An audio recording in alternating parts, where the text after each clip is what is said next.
Sen moruk ses kaydı atmışsın da. Şimdi gördüm. Şimdi Apollo 13'ü alacaksın. Yörüngeden çıkacaksın ya. Orada orbit 64.3'ten çıktığında stratosferi geçince bir tuşa basıyorsun ya. Adını sen söyle. Ona basınca alttaki o parçayı bırakıyor. Hani bir tane parça gidiyor. Onda gel yani uzayın şeyini çıktığın zaman stratosferi geçince şey var. Panelin orada bir kırmızı tuş var ya, sen söyle adını. Bu şeyi kapatıyor. Ağırlık merkezini dengeliyor hani. Sen söyle. Yer çekimi. Yer çekimini önemli tuş o. Ona kesin motorunu şey yapma, unutma. Bir de konsolun yanında direkt güvertede bir tane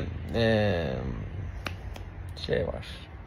Ona basınca da ISS var ya bir tane istasyon. Ona şey yapıyor. O da çok önemli.